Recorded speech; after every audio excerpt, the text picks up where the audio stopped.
Hello everyone and welcome to Slipjoint Sawyer.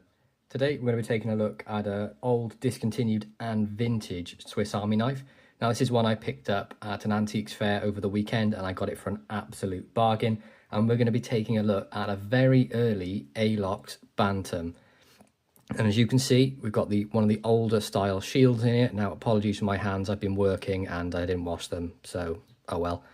But we have the ribbed Alox on there, so you can see the original Alox. So instead of that checkerboard you get now, so now you would get something along these lines. So you got that sort of checkered look. You had the original ribbing on there. I believe it has nickel silver pins all round on this.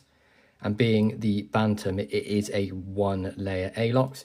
And this is one from their 84mm line. So we'll sort of do a measurement there, 84mm. And I believe that equates to right about 3 1/4 inches. Yeah, pretty much bang on that 3 1/4. Now, with it being a one layer, you can see how slender this is.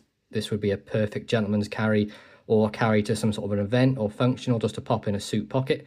Even thin enough, really, to get in a wallet. But beautiful design. I love that shield, and this is in fantastic condition. Quite a rare piece as well from what I can see online. Now, they were originally offered like this format, also with a pen blade, so you could have had a main blade and a pen blade, and I think there was even a cap lifter version by itself, which was the original waiter, which I've got an example here. So you can see it's just the standard cap lifter, and then you get the main blade on there as well.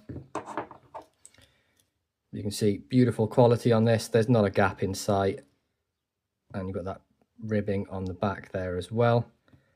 So the main blade on this is in very good shape. Now it has been used. All I've done is sort of clean the blade and put a nice little edge on it. So you can see that there on both sides. We've got one of the older date codes. So I think this is a sort of an 80s, mid-80s one where it's touching. And then you've got the 4-line Victorinox, Switzerland, stainless and Rossfry on there.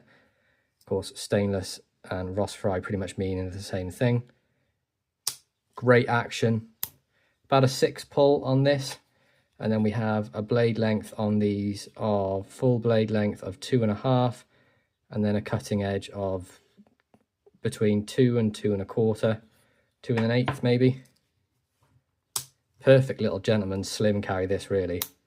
Great little snap on the open and the exact quality you're going to be expecting from a Victorinox. But we have that beautiful sort of tumbled finish, nice nail nick. No swedging or anything like that, just a nice working blade. And you can see it's a bit of an older one as well. You can see down by the tang here, you can see where the blade thins out just after the tang up here. Apologies, my fingers are disgusting. Up here. Then now the newer ones would be the same thickness all the way down. They'd put like a little washer or a spacer in there, but the original ones had it onto the blade. Of course, this has no toothpick or tweezers, it being an Alox, just has the key ring on the back. With that sort of, I think it's a nickel silver tab on these. Makes it great. Pocket carry, put on your keys. It's small to go on a key ring. I know people that carry an 84 on their keys, or you want to put a little pocket clip on there, or dangler, or a little lanyard, something to make it easier to get out of a slip. And then the other tool we have on there is the early combo tool. So you can see the slight difference to a modern one. I should have got a modern one out to show you guys. That would have made more sense. But the modern one is more straight at the top here. None of this sort of angular design. But you can see we've got a flat tip, a Phillips, larger flathead, wire stripper / bender, and a cap lifter. And I believe you could also use this as a tin opener, this one as well. Now, I've never tried it. I don't know how effective it would be. I imagine in an emergency situation, you'd be able to open a tin with it if you worked at it enough. But honestly, I don't think it's going to be too practical in opening a tin. But again, you get that beautiful finish on there. No half stop as it's an early one, so you get that nice cam tang. Great action on this as well, and I mean I got this for an absolute steal from the antique fair. Had a great time with Mikey, Sean, Lynn and Peter Tiffany. Wonderful to meet him.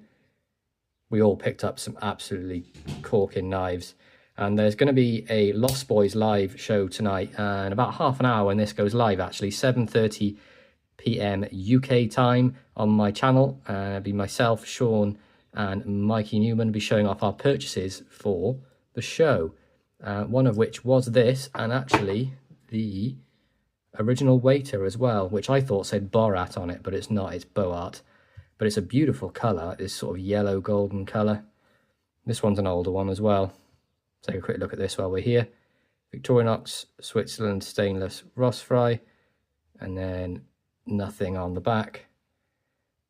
Beautiful spear blade, and this one's seen a lot more use than the other, but there's still plenty of edge left on that. This one just needs a bit of a clean and a sharpen, and it'll be good to go. Nice action, and of course this is the smooth Alox, and it has the cap lifter.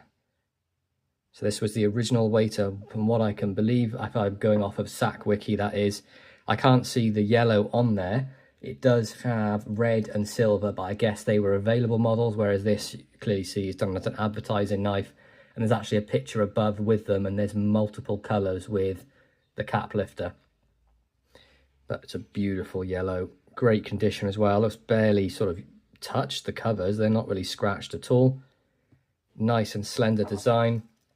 You can see in comparison to the Bantam, it's pretty much identical, but of course without that keyring on there, it's going to be even better of a pocket dropper. So that again is 84mm as well, which is the 3 1/4 inches, is it? 3 1/4 inches. That blade length is going to be pretty much identical. So we have, yeah, 2.5 full blade, and then cutting of, where are we? Just shy of 2 2/8, 2 1/4 thereabouts. But yeah, needs a bit of a clean up, a little bit of a polish, but nothing, you know, that can't be done. 4-line tang. And then that cap lifter as well is old enough that it's not on a half stop. Beautiful nail neck and finish on there as well. There's a little bit of dirt scraped off there, but this hasn't been used too much. It has been used, but not abused. Wire stripper on there, cap lifter, large flathead screwdriver. Now you can use either of these points as a Phillips if you're in a pinch, but I mean, it's not fantastic. But yeah, 2 discontinued, and from what I can tell, relatively rare Victorinox models that I was really happy to pick up for excellent prices. But I hope you guys enjoyed my overview of these 2 knives. Now, both of them are firm favourites from what I picked up over the weekend, but make sure you're catching us on the live. If you're watching this after the date it's released, go back and watch the live and see some fantastic knives from all 3 of us. But I hope you enjoyed this. Please be sure to like, subscribe, and ring that bell for notifications, and I'll catch you guys in the next one. Peace out.